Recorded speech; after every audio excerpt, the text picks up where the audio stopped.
UBL का stock कल 502 पे था और आज 497 पे है। इसकी टारगेट प्राइस तकरीबन 518 है। तो यहाँ से तकरीबन अभी के इस वक्त के रेट के हिसाब से तकरीबन 4% की अपसाइड बनती है। तो आए इसे डिस्कस। और इसमें जो मेजर न्यूज़ ये है कि जो बैंक है वो स्ट्रेटजिकली शिफ्ट कर रहा है अपना focus towards low cost and non interest bearing deposits, यानी कि डिपॉजिट पैसे रखवाने पे आपको कोई इंटरेस्ट अर्न नहीं होगा, जो है 50% of the total deposit mix as of सितंबर 25। अगर कंपेयर किया जाए सितंबर 22 से तो वो 40.8% था, तो इंक्रीज़ आई है। दिस स्ट्रक्चरल इम्प्रूवमेंट की वजह से जो है वो स्टॉक थोड़ा सा अपसाइड हो रहा है। ये एक वन ऑफ, यानी कि स्ट्रॉन्ग बैलेंस शीट एक्सपेंशन नज़र आती है। दूसरा जो डिपॉजिट बेस है वो एक्सपेंड हुए हैं टू 4.8 ट्रिलियन पीकेआर, जो कि 4 ईयर के केगर को देखें तो 26% बनता है एंड उसका जो मार्केट शेयर बनता है वो 13.5 बनता है as of recent financial disclose जो उन्होंने। अच्छा, बाकी ये जो है अब्बा अली हबीब की जो है वो रिपोर्ट भी है, उसमें भी उन्होंने यही बताया कि तकरीबन इस बैंक को 2 साल हो चुके हैं, अग्रेसिव ग्रोथ पे ये काम कर रहा है। इसकी 1335 ब्रांचेस हैं। इसने successful integration of silk bank की थी, जिसकी एक्विजिशन के बाद इन्होंने मज़ीद 124 ब्रांचेस खोली है।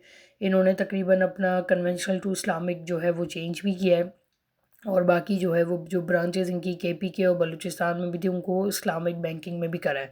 और ये वेल पोजीशन जो है उन्होंने अपनी कही है अपनी बैंकिंग्स की to capture different area of the Pakistan to provide the services, ताकि जो है वो कस्टमर एक्विजिशन जो है वो इंक्रीज़ हो सके। अच्छा, इसमें मज़ीद जो है वो ये है कि आप देखा जाए तो यूबीएल एक बहुत ज़्यादा कॉस्ट इफ़ेक्टिव बैंक है। उसका low cost to income ratio है, इंडस्ट्री का 48% है, जबकि कंपनी का जो है वो 31% है, और आगे भी जो है वो तकरीबन 33.5% ही रहेगा, जो कि इंडस्ट्री के उससे लोएस्ट है। एम्प्लॉई एक्सपेंसेस जो हैं वो बढ़ जाएंगे तकरीबन 17% से, क्योंकि आपकी रूबस ब्रांच एक्सपेंशन की वजह से ज़्यादा एम्प्लॉय भी चाहिए होंगे।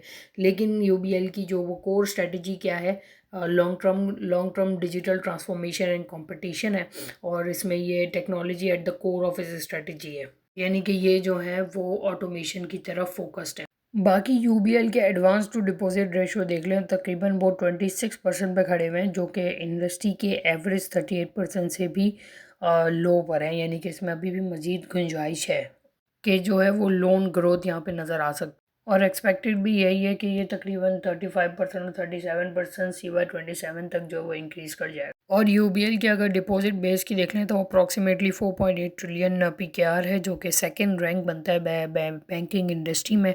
एचबीएल के बाद एचबीएल फर्स्ट पर है, जो कि होल्ड करता है deposit of 5.1 trillion PKR. Last point ये है कि इंटरेस्ट रेट के डिक्लाइन होने से जो है वो क्रेडिट की डिमांड बढ़ेगी, तो हायर बोरिंग वॉल्यूम्स होंगे फॉर बैंक्स।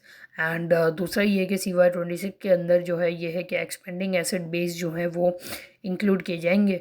तो एज अ बैंक का जो फोकस है ऑन अट्रैक्टिंग लार्ज डिपॉजिट है, जिनका फोकस होगा ज़ीरो कॉस्ट डिपॉजिट पे, ताकि वो अपने ऑफसेट कर सकें मॉनेटरी ईज के इम्पैक्ट को। की रिस्क में यही है कि डिपॉजिट ग्रोथ रेट जो है वो ना हो, और जो नेट इंटरेस्ट मार्जिन वो कंप्रेस हो जाए, बाकी इन्वेस्टमेंट इनकम में डिक्लाइन होना और लोअर एडवांसेस ग्रोथ में डिक्लाइन होना। So that's all from my side from the UBL report from अब्बा अली हबीब।